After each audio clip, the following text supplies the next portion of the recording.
guys, it's a History Nerd, and we are back with another exciting episode of Crusader Kings 2, not 4. Crusader Kings 2, Eastern Roman Empire.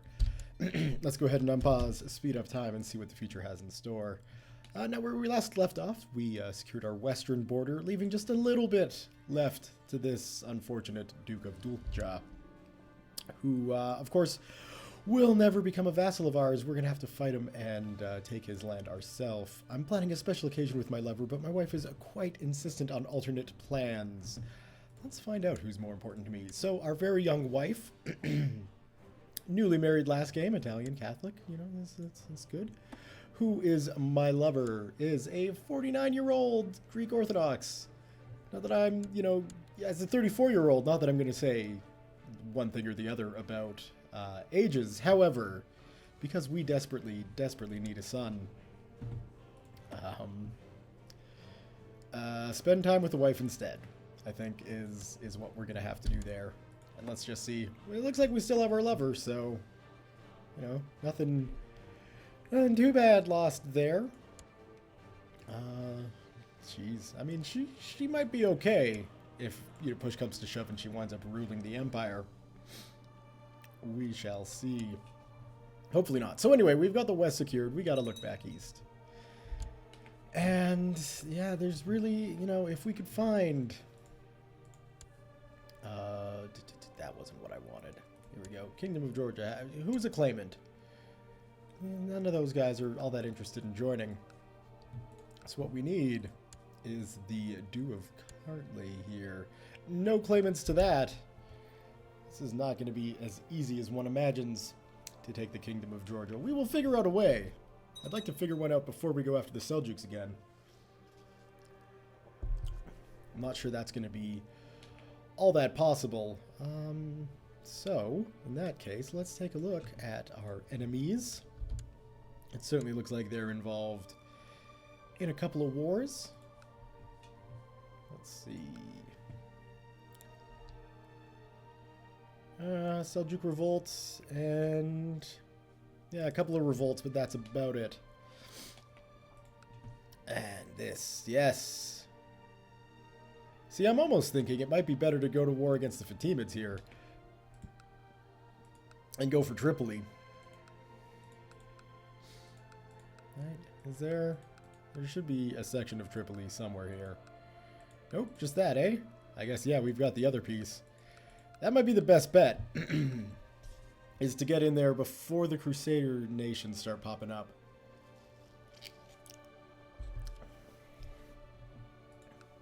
I mean, really, those are fairly wealthy provinces as well. Yeah, the only thing will be getting her onto the right, you know, vassalage, but we'll get that sorted out. How is our military? 30,000, yeah, we're looking like we could pull this off fairly easily here. Because I would imagine the Fatimids here are a little stretched. Excuse me. Oh, perhaps not. They do have quite a lot of troops, but we've got the Papal States, we've got, who else are they worrying about? Duke Basilius the Hunter in the Fatimid Holy War for Maruka? Way down there. Alright. So they're spread out. We could make a play for Tripoli. I think that might not be a bad idea. Let's go ahead and do it, shall we? Why not? Some excitement. Declare war. Holy war for Tripoli. There we go. Declared. Now, let's get everybody raised in the Empire. Okay, so, obviously, there's going to be quicker ways to go about doing this troop movement. Let's go ahead and raise your local fleets. Get on them, and we will send you down there. What else have we got? Both of you guys. I'm going to imagine that, it's 2 dukes. 2 dukes on the same island. This is gonna be great. No problems there. It's probably not gonna be enough ships, come to think of it. You stay there. Get on your ships. The ships can go there. So as an aside, I have to say, I'm quite pleased with Crusader Kings 2 with this whole ship thing. Like, for instance, right? You raise your ships, and then you click them, embark the army. Now in EU4, what it'll do is it'll keep your army selected, so you gotta go in and select the ships. Not so here. This is great. We don't need to worry about 30 people coming from Malta. That's okay. We'll make do without them. You know, you tell them to get on their ships, and so then the game selects ships. I think it makes a lot more sense this way. And I'm wondering, you know, why the change? Why would that happen in an older game where it's like, nah, you keep your army selected? It doesn't make any sense to me. Anyway, merge you guys together, get on your boats, and I'm sure I've mentioned that before. Beating a dead horse when it comes to UI improvements, as always. It's like, that is our rally point there. Let's go ahead, get rid of these fleets. Quit wasting our vassals' money. Nobody likes to do that. There we go. Well, I guess we didn't need any of those extra ships at all. Life lesson learned.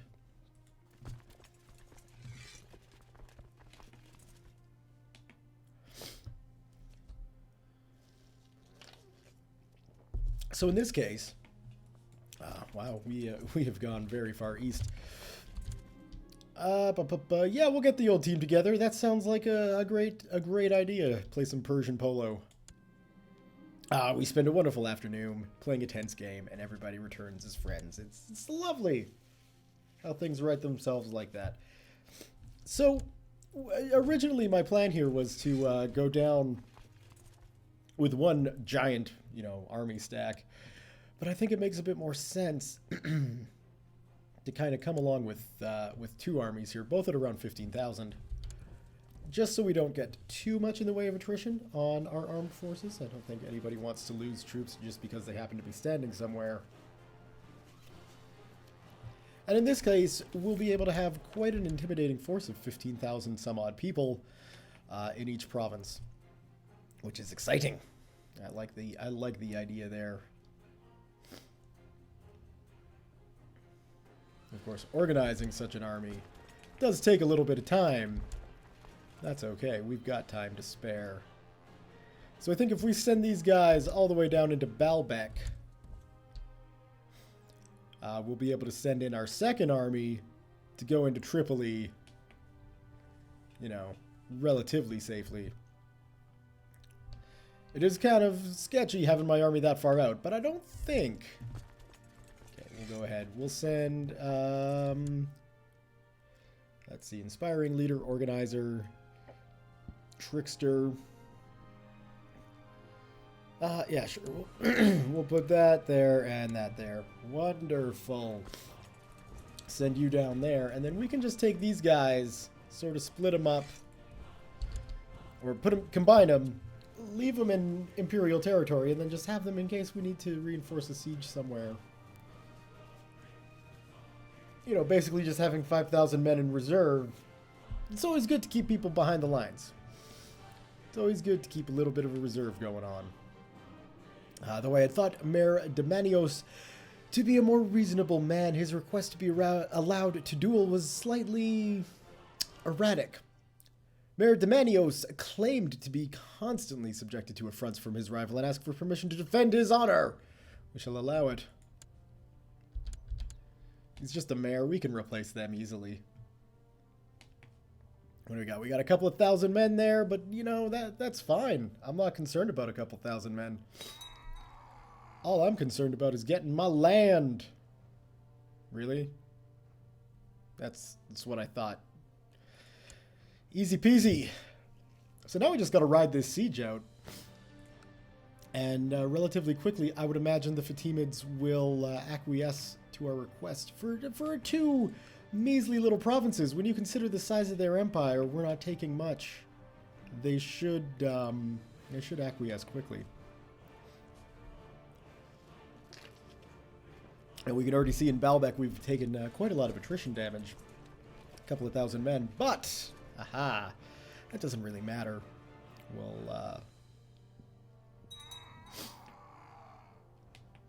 we'll be able to recoup those losses quite easily.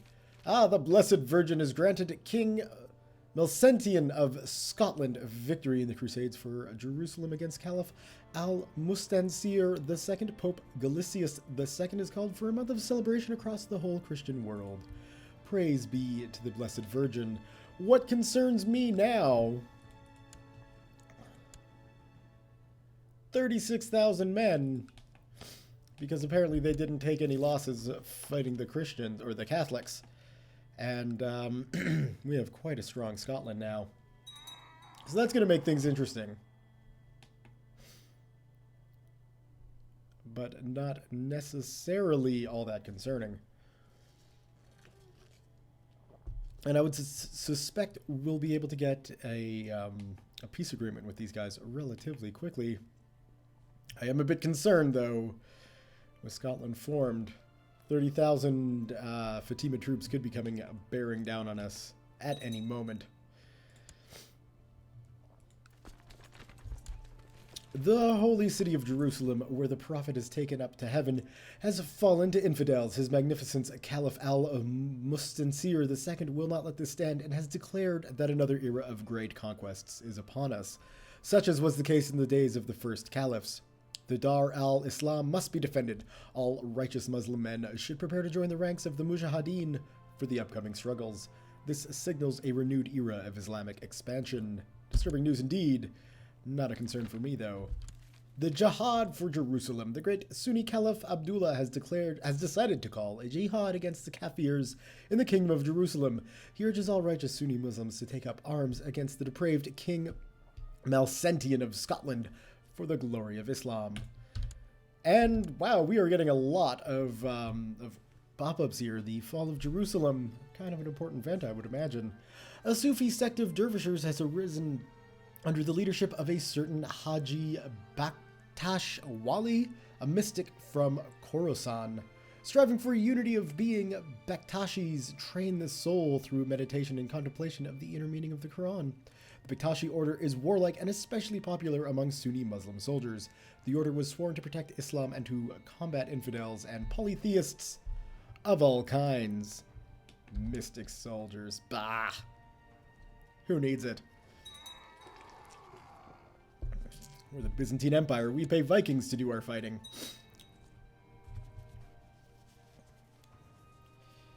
Still, interesting developments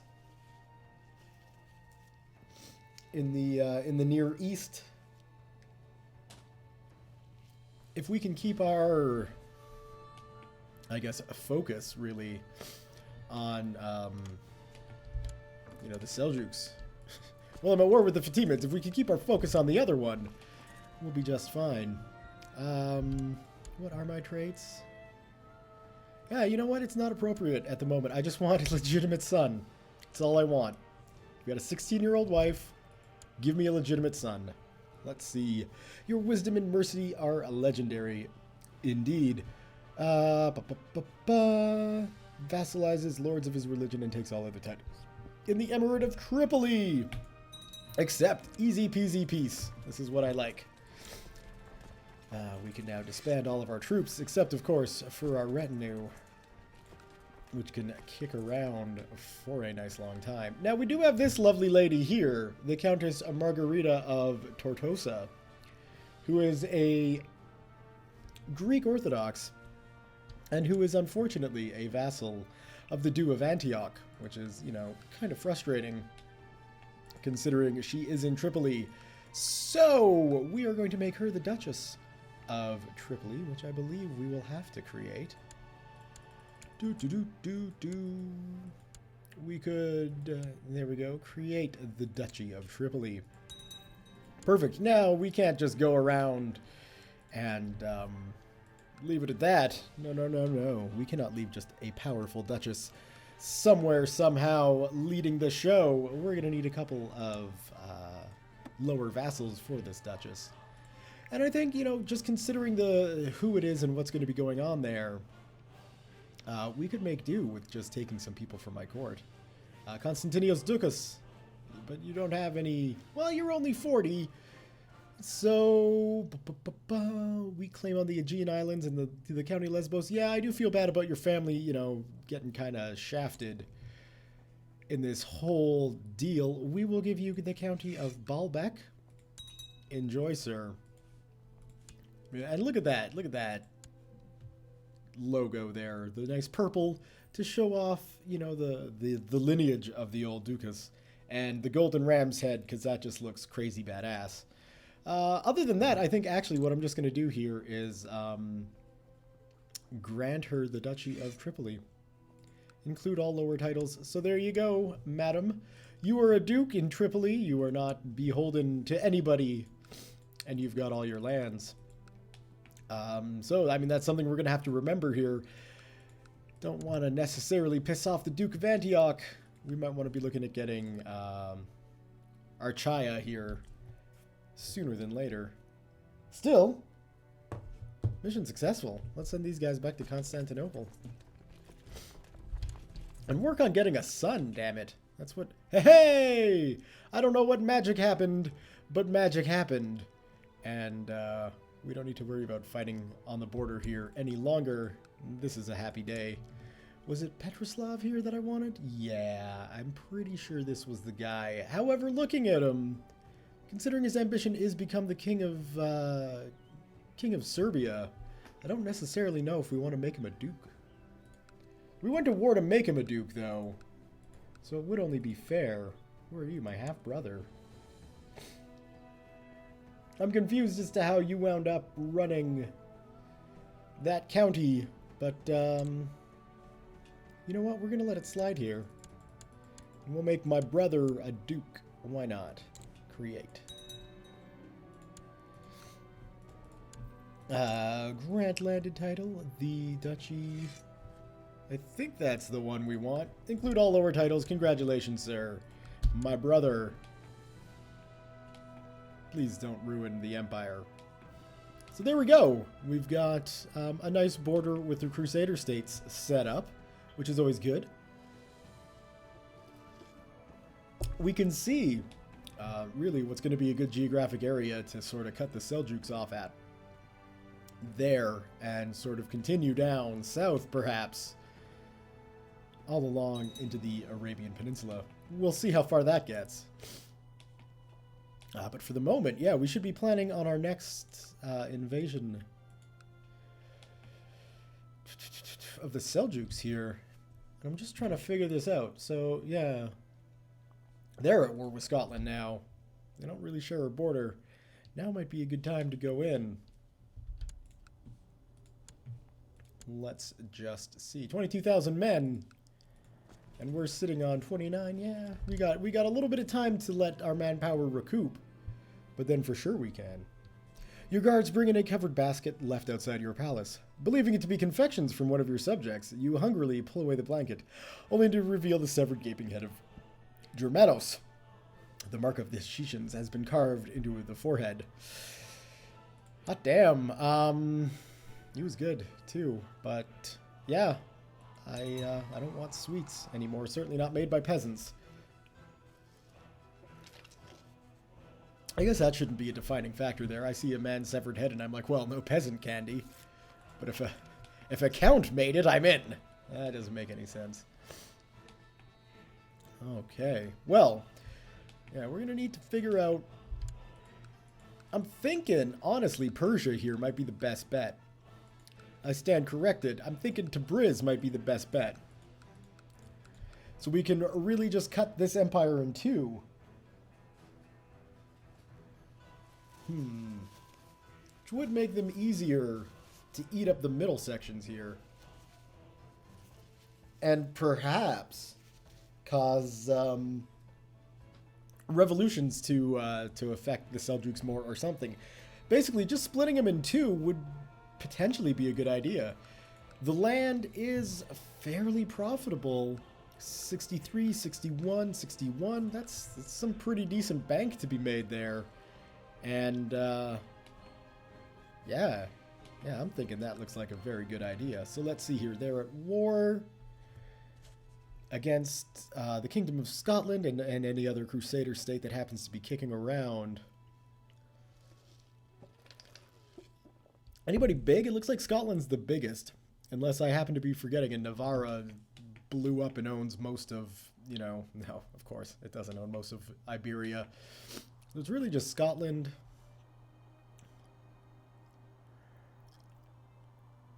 And yeah, maybe Brittany. Well, Brittany is looking pretty big. It does have most of northern France. That's not a bad kingdom.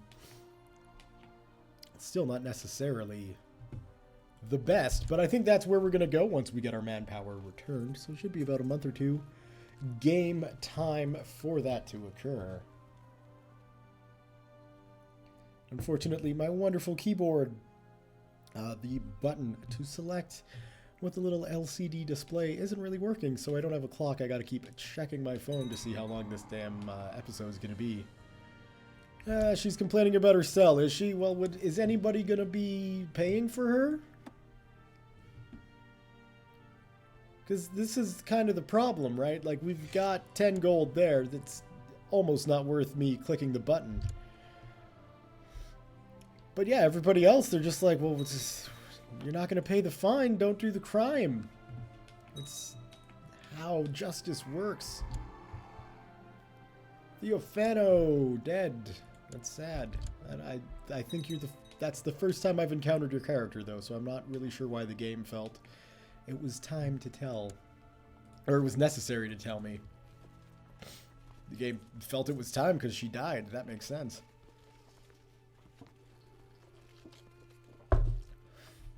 Okay, so we can see here 10,000 men marching in, well, 13,000 men marching into the Holy Land here. And these are, okay, good. People are converting to Orthodoxy. These are the main, well, that's the main army, I would imagine, from the Seljuks. It's important to remember where they're at. And that is one thing with this upcoming war with them. We're going to have to kind of split our forces if they're still at war with the Crusader states.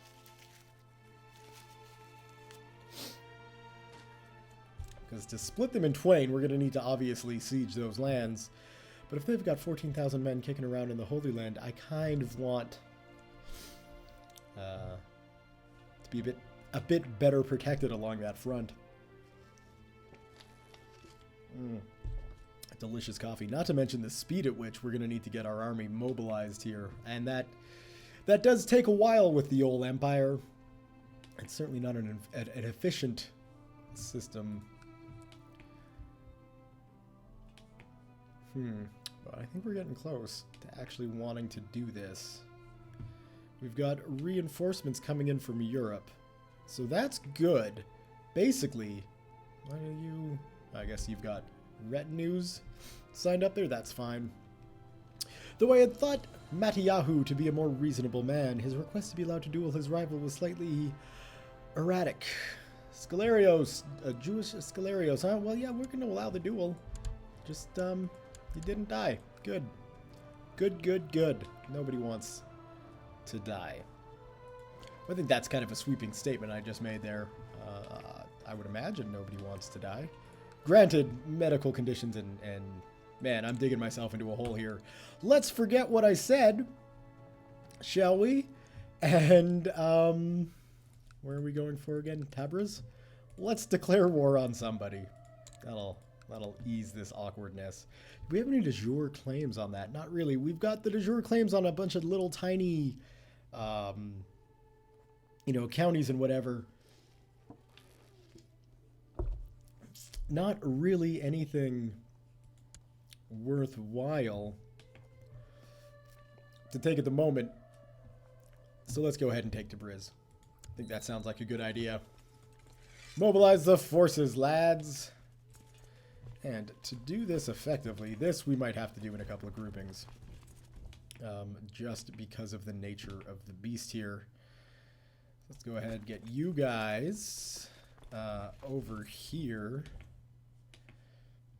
And now we'll need, and actually this was a very quick way to get these guys sort of sorted and in a good position.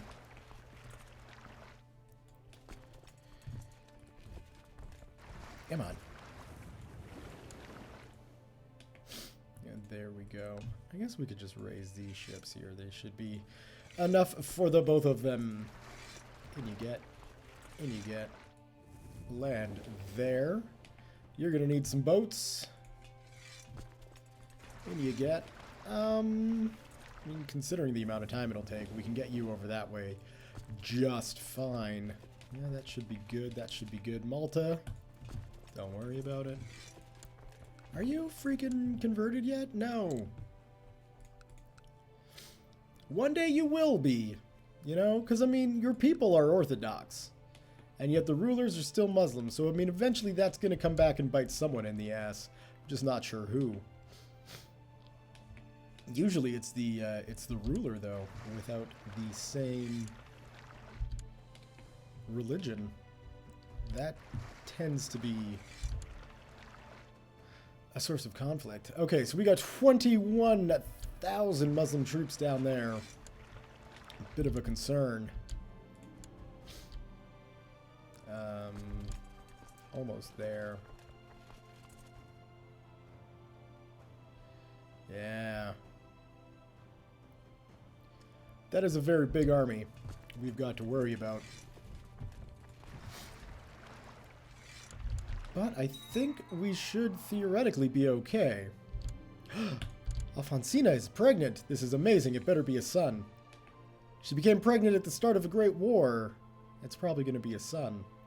That's what the prophecies say anyway. Do we want to call in?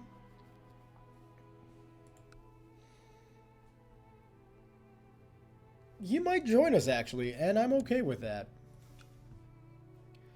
Oh, is this is the actual heir to the empire, is it? Okay. We have to be very careful about this homely woman and who we pick for her husband. We don't... So we can either find someone to marry matrilineally. Wow. That word is a mouthful. We can marry a cousin. That's about it. So any of these guys, they're going to say no because, quite obviously, they don't want to give up their name.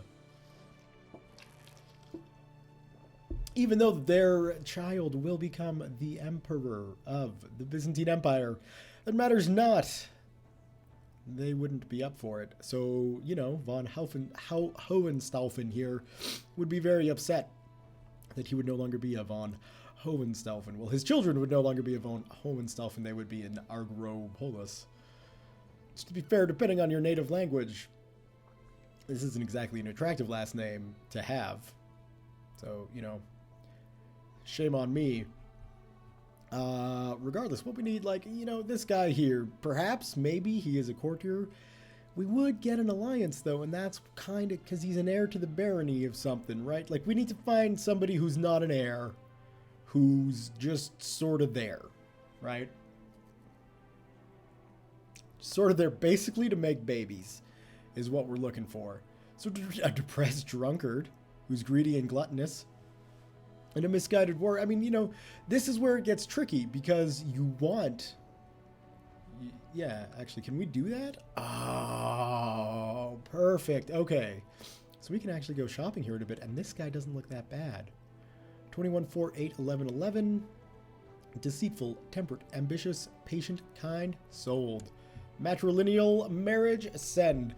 I do apologize also for having at least one gigantic marriage search in each video.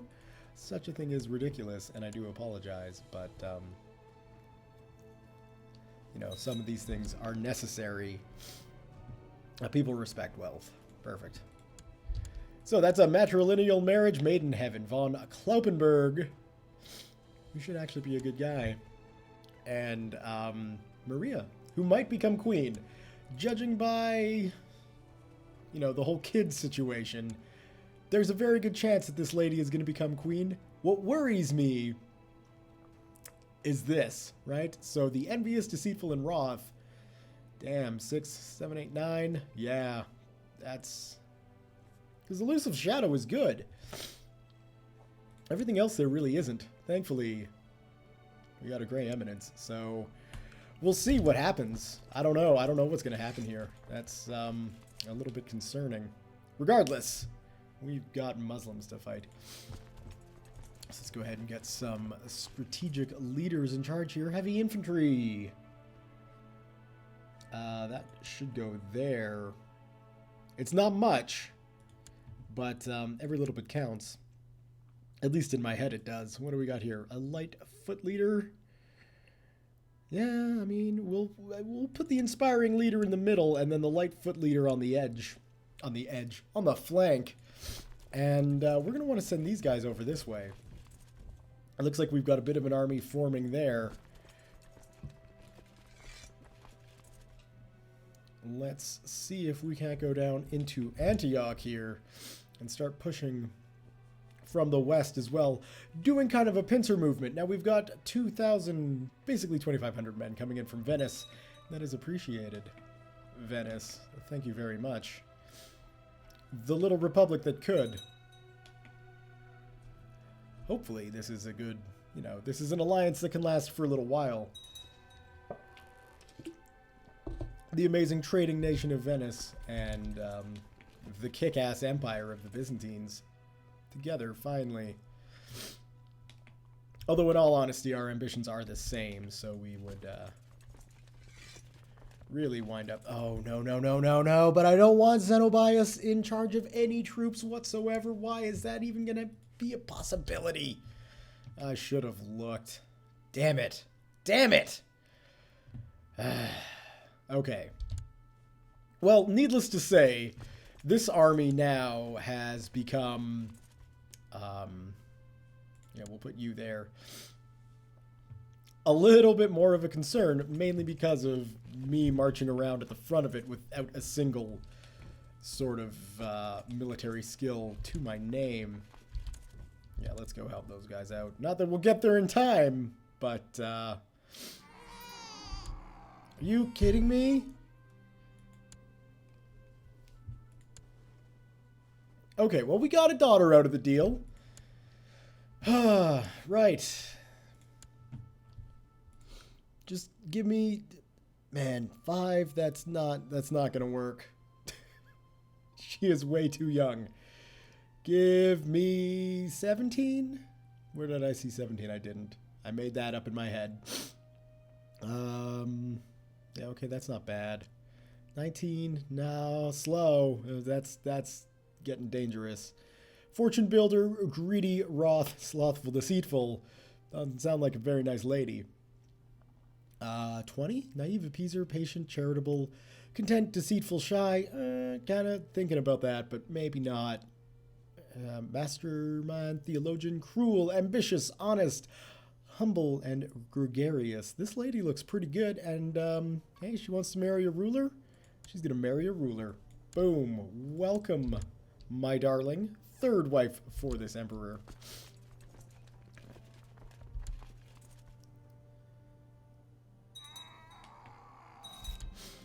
People prefer, or people respect wealth.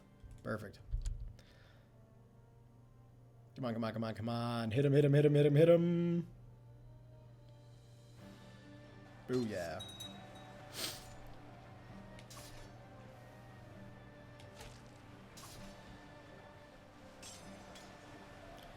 While we're doing that, we might as well order these guys. Well, see, the thing is, and I just wish there was a detach siege button like in EU4. There's so many things. So many things. That'll do. We'll march you that way. It works right in one, but it doesn't really work right in the other, and it kind of, makes me sad. I'm nervous. 14th of August. We're not going to be able to get you guys out quick enough, are we? No. We would have been if I wasn't sitting around being an idiot. But instead, I was sitting around being an idiot. That army, no good. No good!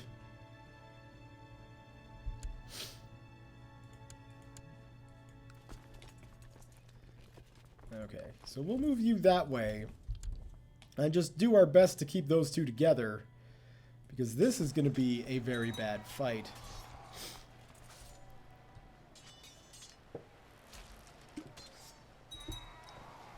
Or is it going to be the best fight ever? Perhaps, you know, slight hyperbole there. But that's not bad. That's not bad at all. I think we're doing pretty well. And checking the clock, looks like we're coming up to a good time to end the video. Let's just see if we can get a good moment. Something to hang our hat on and say, yes, I'm proud of that in this video. Open council position. We need a strategos. However you pronounce that. Look at this guy. He just probably came of age. Not too shabby. And he's not a Muslim. So, not that there's, you know, anything wrong with that or anything, but we'll go with that guy there. Making it easy. Hungarian Revolt. I don't think we're going to call the Hungarian Revolt in on this war against the Seljuks. I don't think that's really going to be necessary for the victory that we so desperately desire. One last thing before we end the video. Let's check this. Still sitting at 34,000 men. Like, that seems to me to be still incredibly high, considering how much damage we've done. But what do I know, right? Because this, I mean, we took a lot of losses there.